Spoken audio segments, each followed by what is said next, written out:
Magandang araw Pilipinas at buong mundo. Ako po si Boy Abunda and welcome to the 2025 senatorial interviews na kasalukuyan po ginaganap dito sa Philippine Women's University. Right now, I'd like you to welcome our guest, senatorial candidate Kong Arlene Brosas. Kong Arlene, maraming salamat. Ang iyong mikropono po.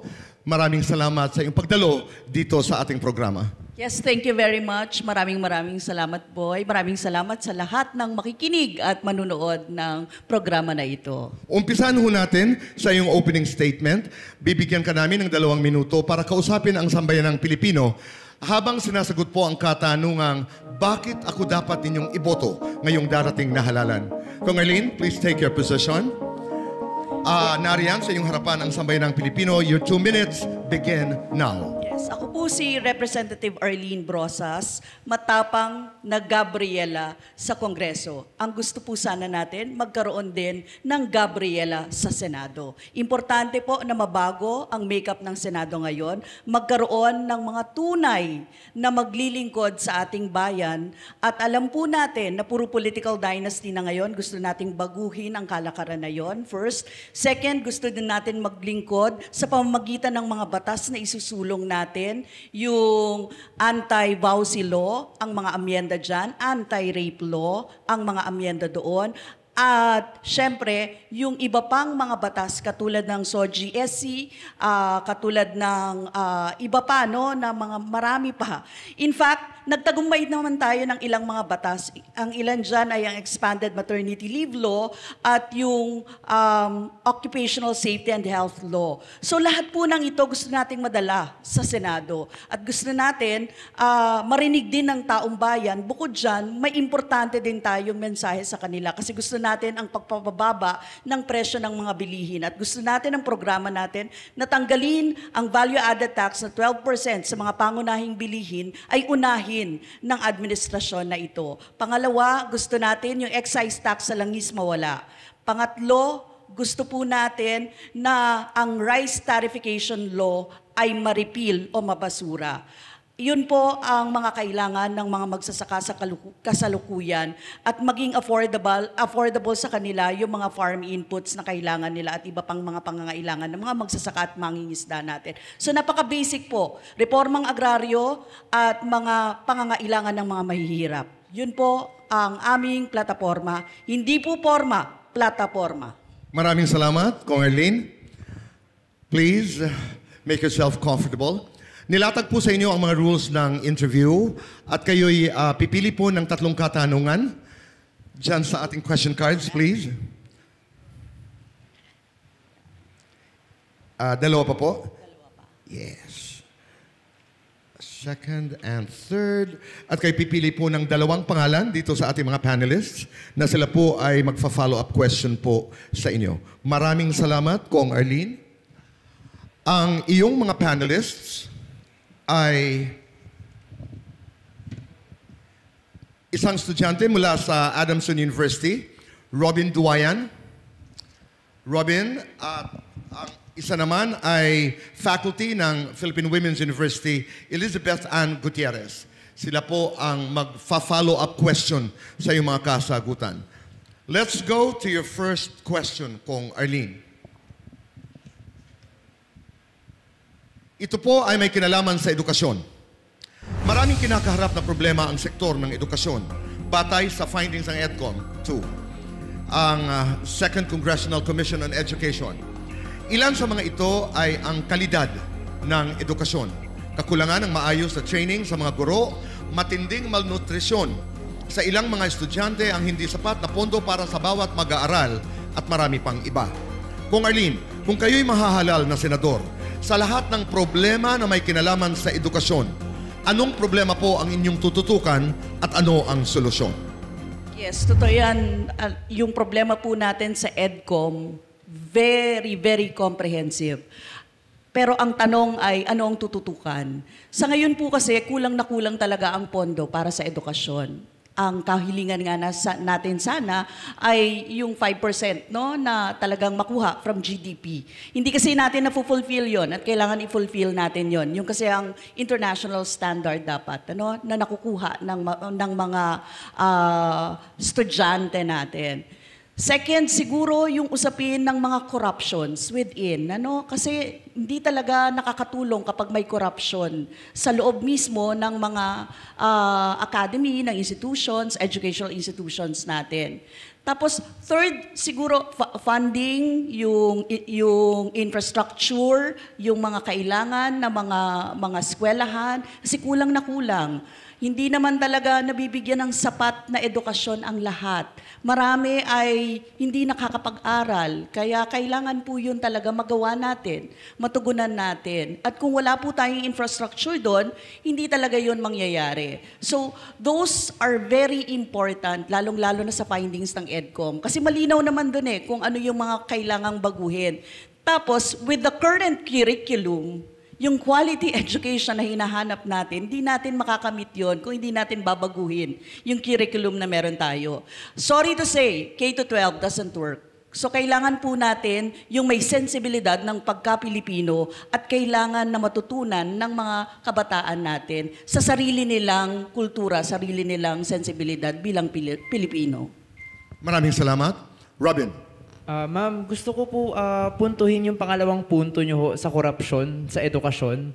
Alam naman po natin na ang confidential fund po ng ating Vice President is dapat po is ginamit po sa edukasyon, di ba?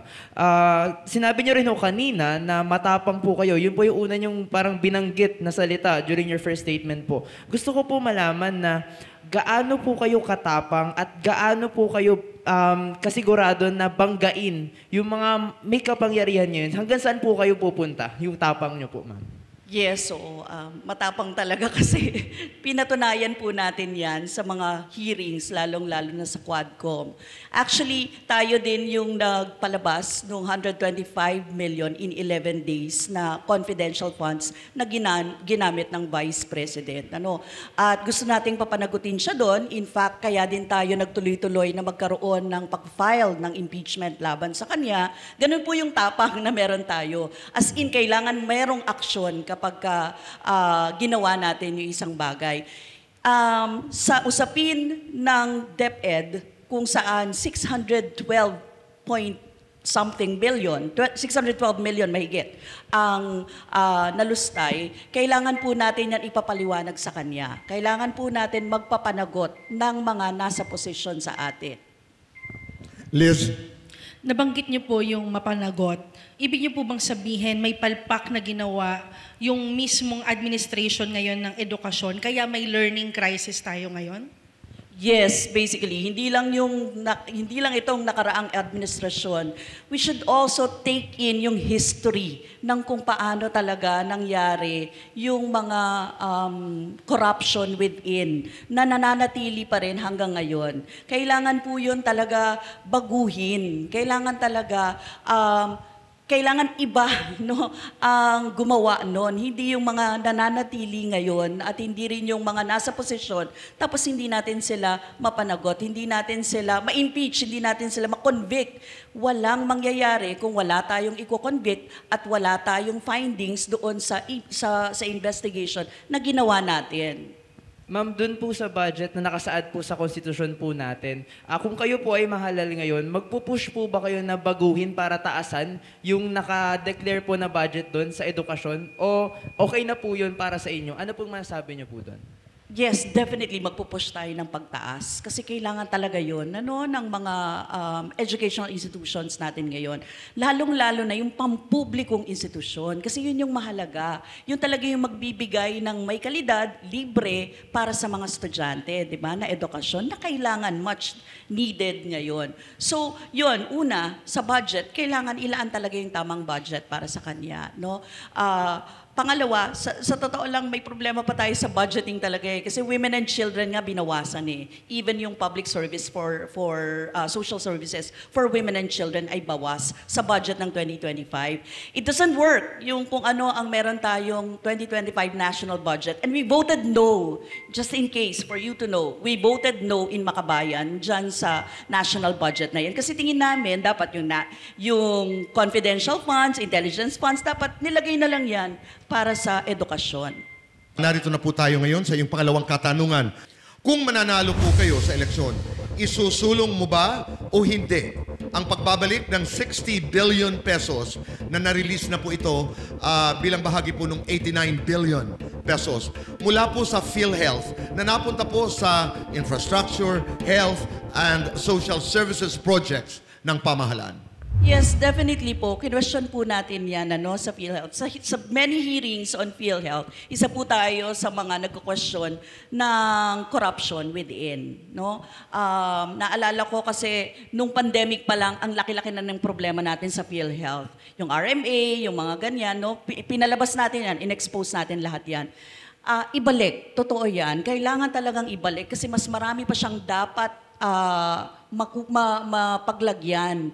Hindi talaga sa infrastructure siya dapat. Hindi dapat sa DPWH nakalagay yung pondo ng PhilHealth kasi siya ay kailangan para sa serbisyong pangkalusugan ng ating mga mamamayan.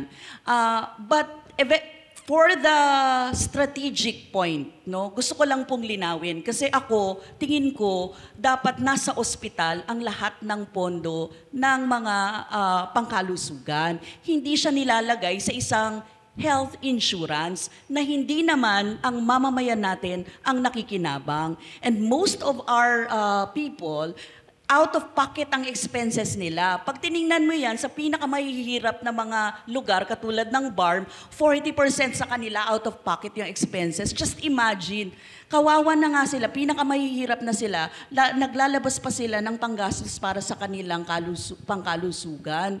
So may problema talaga tayo, hindi lang dahil ibalik, kundi dahil ayusin yung Universal Healthcare Law to really serve yung pinakamahihirap sa ating mamamayan. Liz? Nabanggit niyo po na kailangan natin i-strengthen ang ating Universal Health Law. Kaya lang sa kabilaan ng mga issues tungkol sa PhilHealth or as a whole na lang po, yung public health natin, yung mga tao po, wala na po silang tiwala sa ahensya. So sabi ninyo, ibabalik natin lalo na sa mga ospital. So yan na yung magiging provision ninyo na sana ilalagay na lang natin sa ospital yung mga budget. Paano po natin masisigurado yung transparency ng pag-distribute ng pera sa mga ospital? Lalo na kung ang isang businessman ay may sariling ospital or ito ay isang pribado na may koneksyon sa isang politiko. Yes, thank you, Liz, for your wonderful question. Mahalaga po yun, ano? Kailangan may accountability at kailangan may transparency. Napakahalagang mga termino sa ating bayan na kadalasan hindi pinapansin ng iba, no?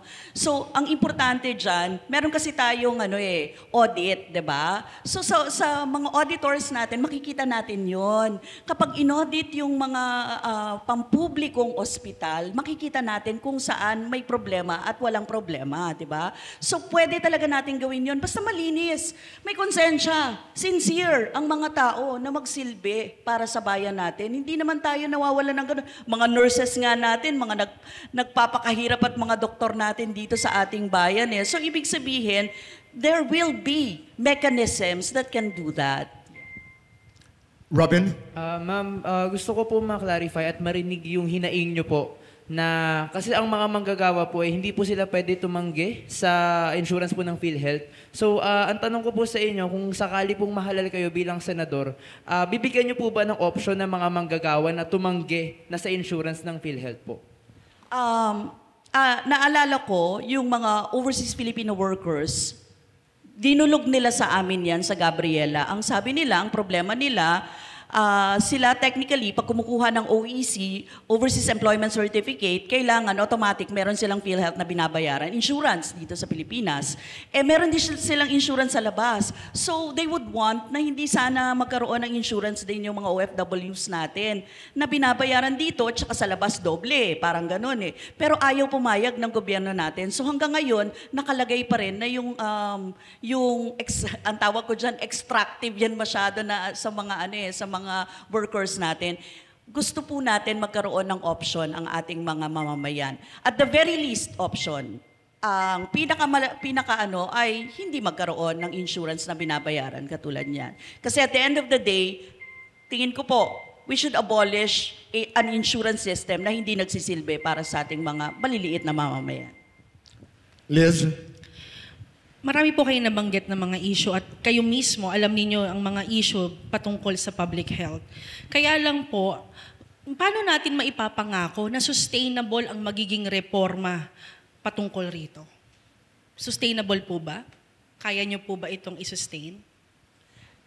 Yes, definitely. No? Kapag sinabi mo kasing ganon, dapat yung mapagkakatiwalaan natin, yung mga mamamayan natin, na yung mga nasa kapangyarihan dapat natin na ihahalal.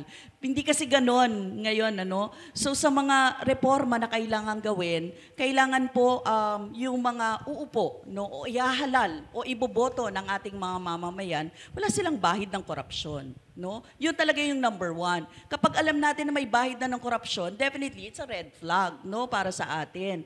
Pangalawa, paano isusustain? Kailangan po yung mga mechanism natin magpapanagot talaga tayo, magpa-perpetual disqualification tayo ng mga cases ng mga gumamit, naglustay ng pera ng taong bayan, hindi alam kung saan nilagay yung pera ng taong bayan, ayaw magpaliwanag ng mga kasalanan nila sa taong bayan, yun yung mga kailangan natin gawin. And I think may paraan.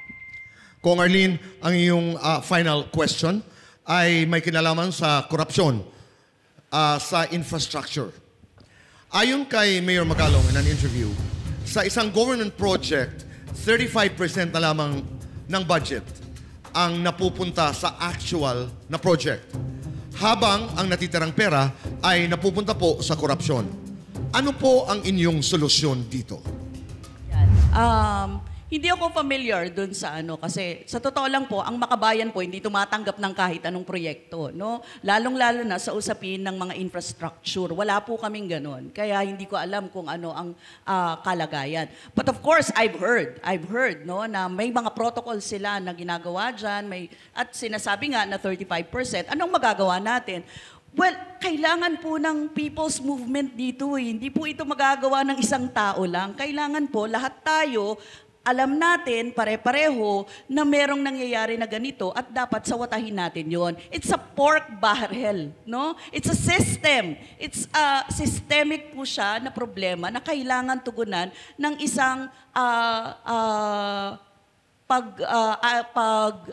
alon ng people's movement para hindi magkaroon ng mga ganyan. Pagbantayan, the vigilance of the people is necessary sa ganitong mga pagkakataon. Kasi, halimbawa, sa isang distrito, kapag kaalam mo na ganito ang bilang ng proyekto, it's a bridge or whatever, alam mo kung ano yung sisingilin mo, di ba? So, kaya mahalaga din yung transparency kaugnay sa mga budget na yan dahil yun yung masisingil natin. At kapag hindi transparent ang Kongreso, nahihirapan tayo. Kaya po, isa sa mga panukala namin, talaga i-transparent nila. Even yung in-between sa Senate and Congress na pag-uusap, yung bicameral mismo, dapat ganun ka-transparent kung saan talaga ilalagay yung pondo ng taong bayan. Hindi yung nangyayari ngayon na nagkakaroon ng small group, nagkakaroon ng usap, tapos nalalaman na lang natin may insertion, anong proyekto yun yung mga problema.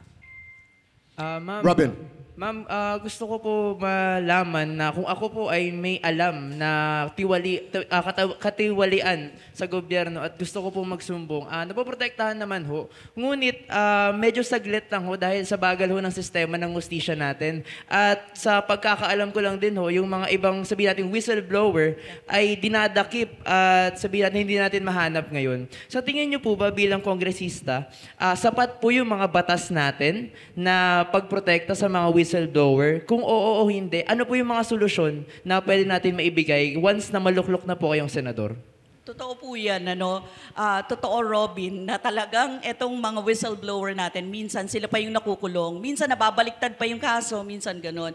It's the whole gamut of the justice system na meron tayo. Hindi lang po yan sa cases ng mga corruption, sa cases din ng mga killings, political killings, extrajudicial killings, ganyan din ang mga nangyayari. No? Pakatagal ng hustisya para sa atin.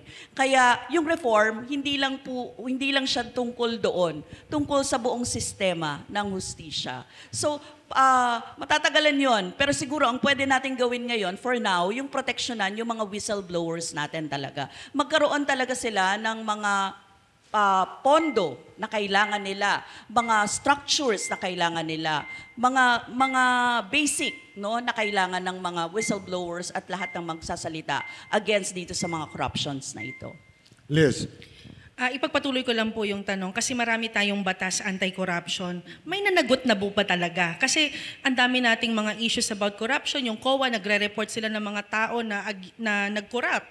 Pero may nanagot na po ba talaga? At kung meron man, kung kayo po ay mauupo at susulong sa mga gantong usapin, maaari nyo po bang magbigay ng reforma o magkakaroon kayo ng panibagong batas?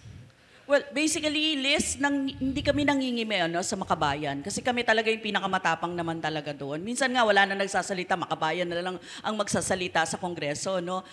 Kaya maganda po na magkaroon talaga ng Makabayan sa Senado. Kasi it would somehow magkakaroon talaga ng kakaibang flavor ang mga pag-uusap at mga hearings kaugnay doon. Anong magagawa natin dito sa ganyan?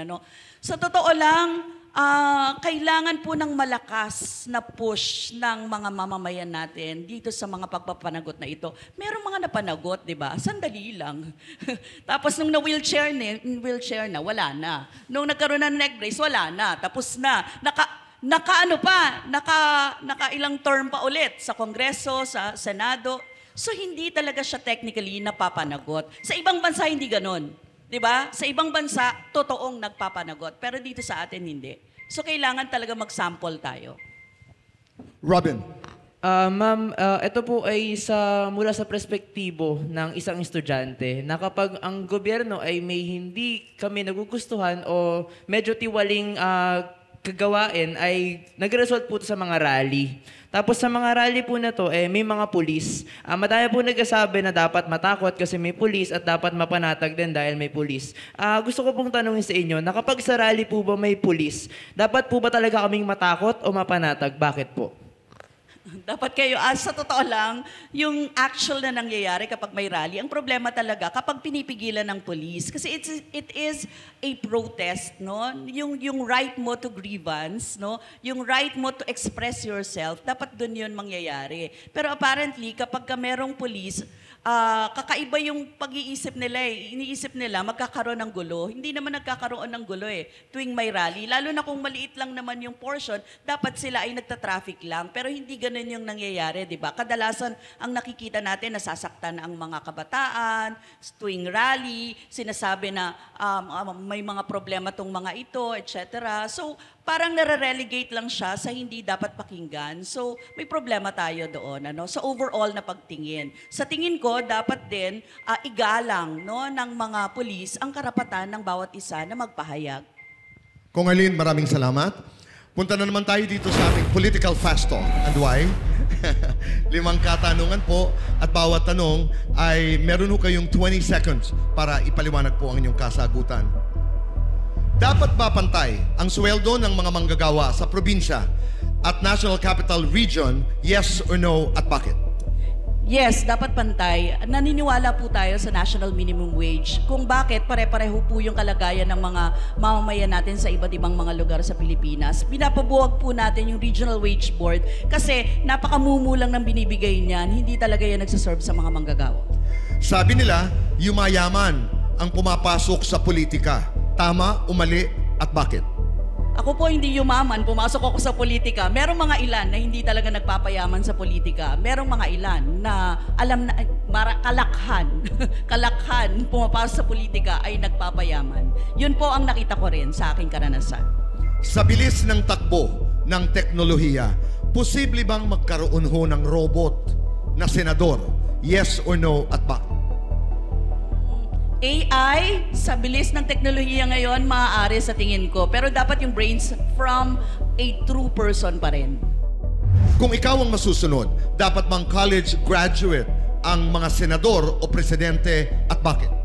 Hindi po, kasi tingin ko po yung mga ordinaryong mamamayan natin, may karapatan silang mamuno para sa atin. Halimbawa, sa bahagi ng taong bayan sa Senado, ang ilan po sa amin ay magsasaka, manggagawa, at saka mangingisda. Sila po ay hindi nga college graduate, hindi nga high school graduate lang po, pero mga mahuhusay, alam ang kalagayan ng kanilang sektor. Katulad po ni Erap, Gloria at Digong, ang sabi nila, kapag presidente, malamang makukulong.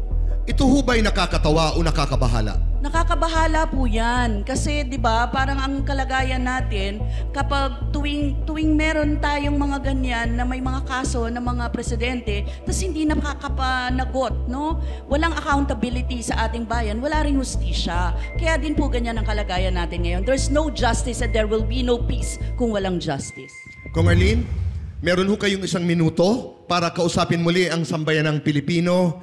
And your 1 minute begins now. Maraming salamat po dito sa programa ninyo at nabigyan ng pagkakataon na ma-air out yung aming mga plataforma, yung aming mga gustong masabi sa sambayanan. Ano? Ako po si Arlene Brosas, 3-term Congresswoman, Children and Women's Advocate. Matagal po tayong naglilingkod sa taong bayan at alam po natin ang track record ng Makabayan. Tayo po ay gustong makapunta sa Kongreso. Kaya huwag niyo pong kalilimutan, sa darating na Mayo 12, tayo po ay bumoto ng mga katulad namin, taong bayan sa Senado. No? Number 13 sa bolota, Arlene Brosas, Rosas ng Pagbabago, tinik sa mapang-abuso. Kung Arlene, maraming salamat. Muli, ako po si Boy Abunda at ito po ang 2025 Senatorial Interviews. Maraming salamat po sa inyong lahat. Mabuhay po ang Pilipinas. This special was presented by the Philippine Star, Infinite Monkeys, Philippine Women's University, and Jose Rizal University, Adamson University, La Carmela de Boracay, JC Organic Barley, Siomai King, and the Boy Abunda Talk Channel, sponsored by Silpol Joyce Furniture Lights and Decker, 7, located at B6 Bonifacio High Street, Taguig, and Seimada by La Luna Cafe, located at 103 ML Quezon Avenue, Hagunoy, Taguig, Tetet and Porky's Party Trays, and Isos Food Cart.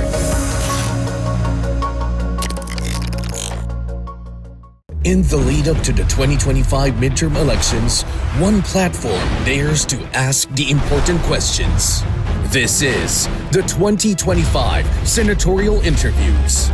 Upon arrival at the interview venue, each candidate is given a briefing on the flow and mechanics of the program.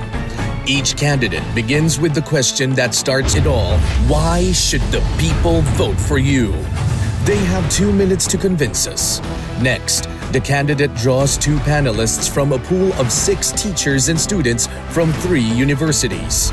The candidate then selects 3 questions from a list of 6 prepared by the 2025 Senatorial Interviews team. For each question, the candidate has 2 minutes to respond. After each main answer, the selected panelists ask up to 3 follow-up questions. The candidate has 1 minute to answer each of these. Then comes the political fast talk and why with Boy Abunda. 5 questions with 20 seconds to answer each question. And finally, the last word. Senatorial candidates get 1 minute to deliver that final message to the Filipino people. This is a test of conviction, character, and heart. The 2025 Senatorial Interviews.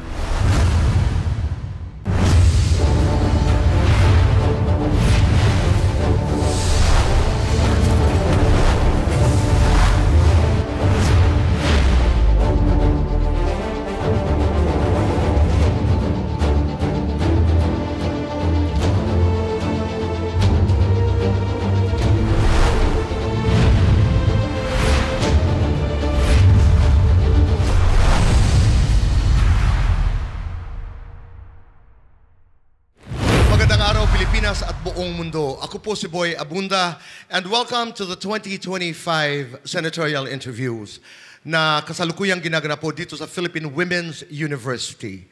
Ang ating panauhin po ngayon, please welcome Senatorial Candidate Attorney Ernesto Caare Arellano. Magandang araw po. Maraming salamat po sa inyong pagdalo dito sa panayam na ito. Magandang gabi sa mga boy. Maraming salamat. Caare, umpisahan ho natin ang ating programang ito.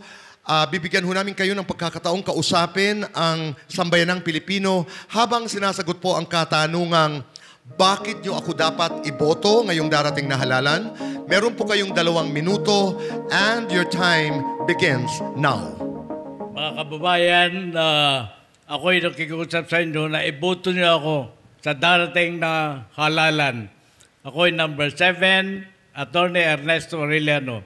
Sa loob ng 50 taon na ako'y naging abogado at sa 10 taon nito ako'y naging guro sa University ng Cordillera sa Baguio at Polytechnic University dito sa Maynila.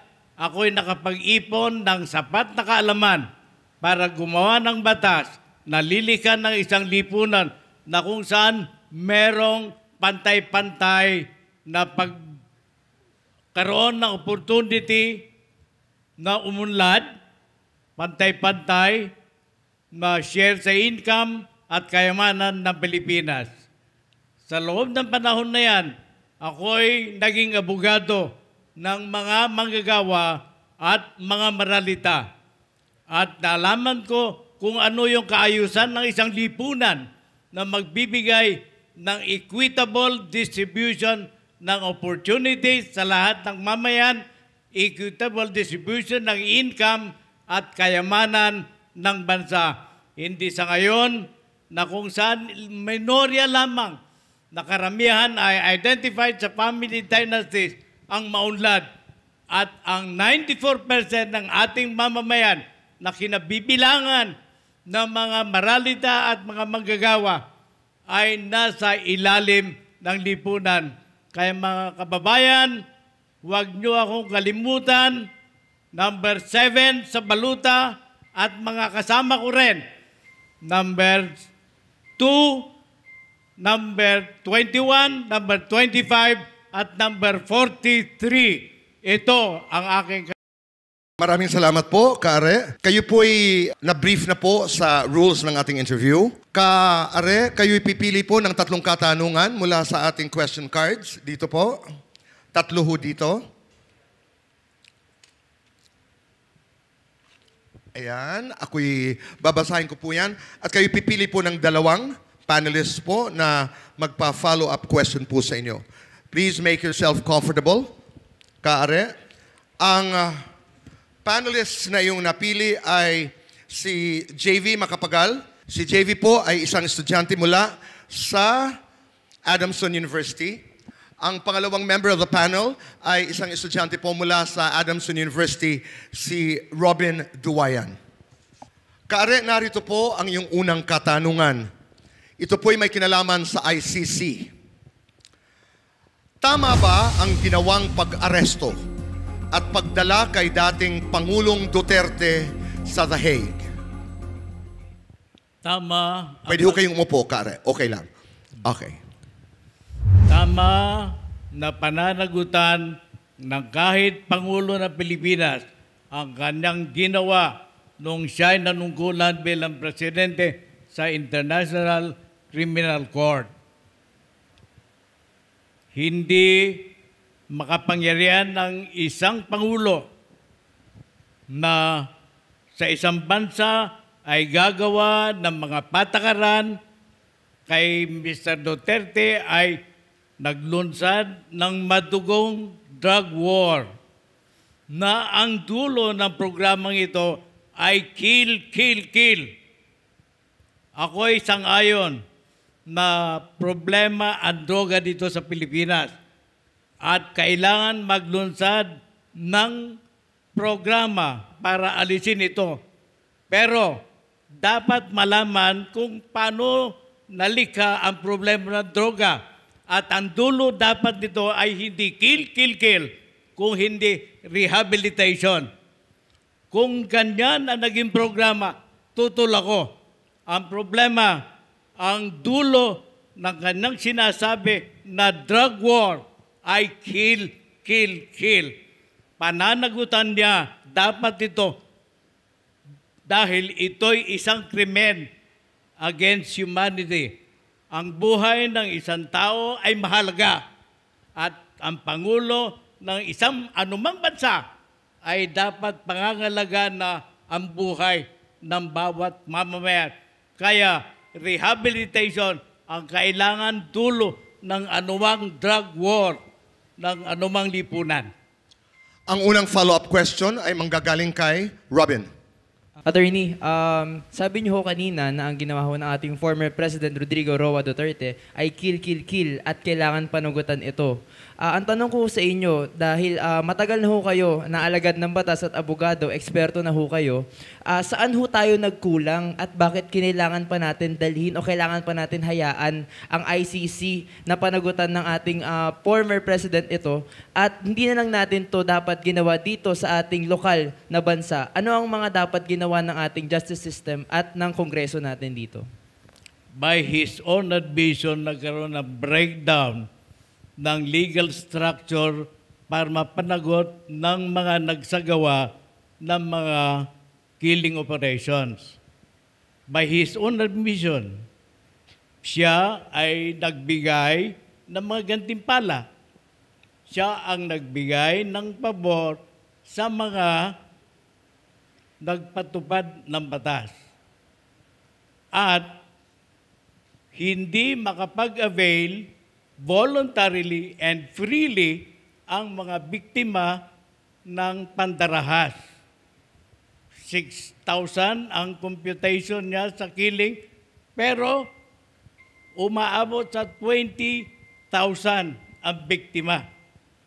Kinakailangan ng mamamayan merong resort sa legal structure, pero nung panahon niya, hindi operational ang legal structure. Maraming salamat, Kaare. Follow-up question, JV. Curious lang po ako bilang isang abogado. Pwede niyo po ba sa aming explain kung ano yung difference ng judicial process kung si President Duterte ay lilitisin sa ICC versus kung dito siya nilitis sa ating bansa? Libre ang mga biktima na ilahad ang mga ebidensya laban sa nangyaring pagpatay sa kanilang mahal sa buhay. Dito sa Pilipinas, intimidated sila. So, yung intimidation accompanying the trial makes the trial a farce. Hindi totoo. Kung ang kandida ay ang testigo o yung mga nagrereklamo ay natatakot na ilahad doon completely, meron din yung isang colonel sa Davao na nasa US ngayon na naghahanap ng asylum ay isa sa nabigyan ng gantimpala para ipatupad ito. So ito ay transgression ng human rights. Hindi malaya ang mamamayan na maghanap ng hustisya. Last follow-up for this question, Robin. Attorney, hindi ho malaya ang access natin o ng mga mamamayan upang patunayan ho yung mga ganong patayan. Kung kayo ho ay maluklok bilang senador ngayon sa paparating na eleksyon, may kailangan ho ba tayong amyendahan ng mga batas o kailangan ho natin magpanukala ng bagong batas ukol dito? Kailangan natin mag-amyenda at magpakalwakala ng bagong batas. At meron tayong rehabilitation centers Dahil ang problema sa droga ay bunga ng problema sa employment. Kulang ang trabaho dito sa Pilipinas, underdeveloping economy, at ang karamihan na biktima ng droga ay yung mga unemployed. Kaya yung drug problem is only a symptom of a deeper problem. At yan dapat ang asikasuhin ng anumang gobyerno. Meron siyang framework para likhain ang isang lipunan na nagbibigay ng equal opportunity na umunlad. Hindi kagaya na 6% lamang ang may control sa economy and at the same time may control sa political structure. Maraming salamat, Kare. Punta naman tayo po sa inyong pangalawang katanungan at ito ay may kinalaman po sa party list. Ayon sa pag-aaral ng Kontradaya, isang election watchdog, over half of the 156 party list groups participating in the 2025 elections do not represent the marginalized sectors.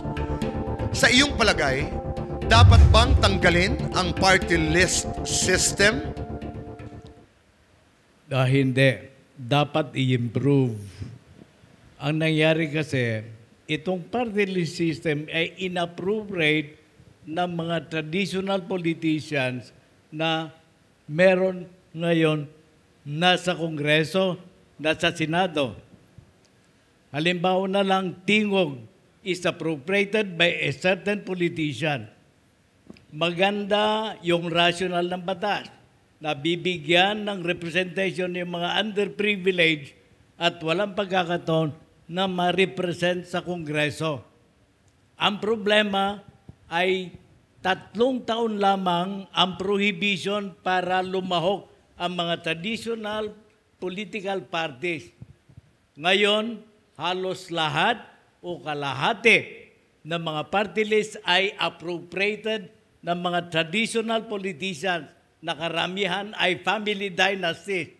Kaya nagamit nilang instrumento itong party list na originally intended for the underprivileged, underrepresented o yung mamamayan na sa laylayan ng lipunan magkaroon ng representation sa lower house. So, kailangan amyendahan natin ito and give the underprivileged, yung mga nasa laylayan ng lipunan, ng pagkakataon, ihalal ng kanilang representation. Kami ay nagparehistro ng isang party list to participate in the election. Pero ano nangyari? Dinisapprove ng COMELEC dahil sa aming programa ay green jobs ang aming in-advocate. So, at nabanatan namin at tingog. At tingog pala ay... Maraming salamat, Kare. JV? Bilang po kayo ay you are running for a position sa Senate, no? Legislatura po ang usapan natin. And you want or you wish to nabaguhin o may gusto kayong baguhin na yung mga traditional politicians, pati mga dynasties, hindi dapat sila mabigyan ng pagkakataon na i-appropriate yung sarili nila through the party list system. Gusto ko lang pong maging mas specific kayo, no? Kung ano yung mga babaguhin nyo or ano ilalatag nyo dun sa batas, sa Party List System Act, no? Na para maipatupad yung adhikain nyo na ito, na hindi na to gamitin ng mga trapo and political dynasties. Dapat merong clear prohibition na ang mga political parties running for the regular districts ay mapagbabawalan na lumahok o mag-support ng party list representing a sectoral part of the Philippines. Ano mang partido na kumakandidato for the congressional district ay dapat mapagbawalan na sumuporta o magparehistro ng party list for a particular sector. Dapat may prohibition na ganon.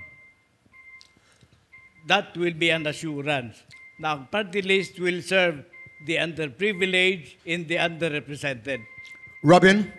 Attorney, matanong ko lang din ho, sa tagal niyo na rin ho nakakita ng politika, diretsahan tanong na ho, kaya ho ba natin sugpuin ang political dynasty? Kaya pa. Ano nangyari? Political dynasties started to emerge immediately after the Philippine Revolution of 1896. Pagkatapos na inaugurate ng First Philippine Republic, the Malolos Republic, umunay at nabigyan ng pagkakataon mag-elect ng mga local leaders. Sumulpot na ang mga political dynasties. At ito'y umunlad, lumago hanggang 1890, hanggang EDSA Revolution. At yung 1987 Constitution, napakaliwanag na deklaradong illegal ang family dynasties occupation. 1987, ang sinasabi, kinakailangan maglabas ng batas, enabling law. Final follow-up question mula kay JV. Attorney, pangkaraniwan po kasing sinasabi ng mga political dynasties, pati na rin ng mga under ng party list system, na kaya sila tumatakbo ay dahil binoboto naman kasi sila ng mga mamamayan. Yung tiwala daw ay inahahatid sa kanila, nasa kanila yung tiwala ng mga mamamayan. So sino po bang dapat nating sisihin sa paglaganap ng mga dynasties and pagluklok ng mga party list o ng mga seats sa mga party list na hindi naman nagre-represent ang marginalized sector? Is it the politicians or yung mga botante po ba ang dapat nating sisihin? Yung sistema na appropriated ng politician. Hindi natin dapat sisihin yung tinatawag ng bobo-tante, bobo na voters. Dahil sa advanced technology ngayon in communication, napakahirap mong ihiwalay yung laman at saka kapsul lang. Kaya maganda, hindi kasalanan ng mga botante. Kasalanan ng sistema na ina-appropriate ng mga politician. So, kinakailangan yung sistema ang mabago. At the same time, sapatan ng pag-aaral ng mga voters. Dapat yan ang tungkulin ng COMELEC. Narito po, Kaare, ang iyong pangatlong question. Ito naman ay may kinalaman sa PhilHealth.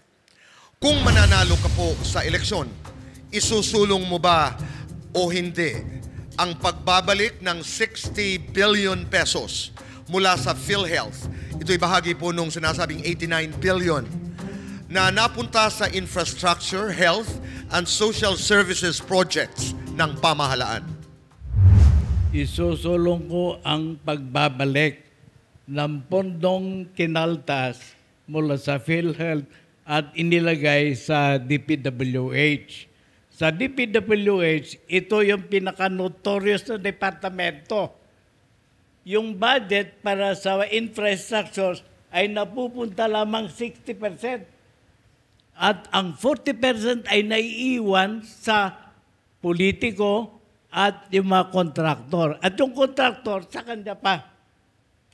Kaya hindi ko lang ibabalik yan, hahabulin ko pa yung mga nagsagawa para mailipat ito. Ito'y krimen against the Filipino people, nangangailangan ng ayuda sa kalusugan. Kaya yan ay palatandaan ng ayuda politics. Ayuda politics ay isang krimen. Dahil ang ayuda, ang rational ng ayuda ay maintain mo yung tao sa state of mendicancy. Mabuti nga sana kung ito'y i-invest mo sa paglikha ng trabaho para ang mga Pilipino ay hindi na pumupunta sa isang bansa, ibang bansa, OFW. Kaya sa aming pag-aaral, kung gusto mong umunlad, pumunta ka sa ibang bansa. OFW ka. Dahil ang ating economy ay hindi nakakalikha ng sapat na trabaho. Kaya kapag nandoon ako sa Kongreso, yan, industrialize the Philippines by initiating a transfer of sustainable development through our solar energy. Follow-up questions? Robin. Attorney, sabi niyo po na ibabalik at hahabulin niyo pa talaga yung mga kailangan panagutin dun sa 60 billion na nailabas na. Tanong ko po sa inyo, Attorney, paano po kung nagastos na? Paano pa po natin maibabalik yung pera? Kung ibabalik pa po natin, saan pa po ba nila kukunin yung pera na yun kung nagastos na po yun? Pananagutan nila. Or get appropriations from the new budget. Ito'y buwis ng mamamayan na dapat pag-ingatan ng Kongreso. Ang ginawa niyan ay inilipat sa public works.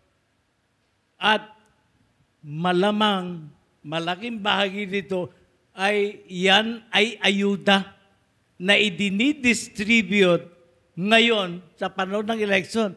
Sa amin, dito sa UP, Diliman, halos linggo-linggo namimigay ang mga kandidato ng ayuda. Saan nang galing yung pera? Pera ng mamamayan, ibinibigay mo rin sa mamamayan, dinilo mo kong doble. Kaya, ibalik at pananagutin sila dapat. JV. Attorney, pero sabi po kasi ni Finance Secretary Recto, after ng transfer ng funds, marami naman daw pong reserve funds yung PhilHealth to function and i-deliver yung mga pangangailangan ng mga Pilipino pagdating sa healthcare. Mayroon nga daw po silang 498 billion, no? At sapat na daw po yun at hindi na kailangan ibalik yung 60 billion. Ano pong opinion nyo? Ano masasabi nyo tungkol dito? Hindi pa rin ako kumbinsido na hindi ko itutulak yung legislation na ibalik yung pera na yan. PhilHealth yan.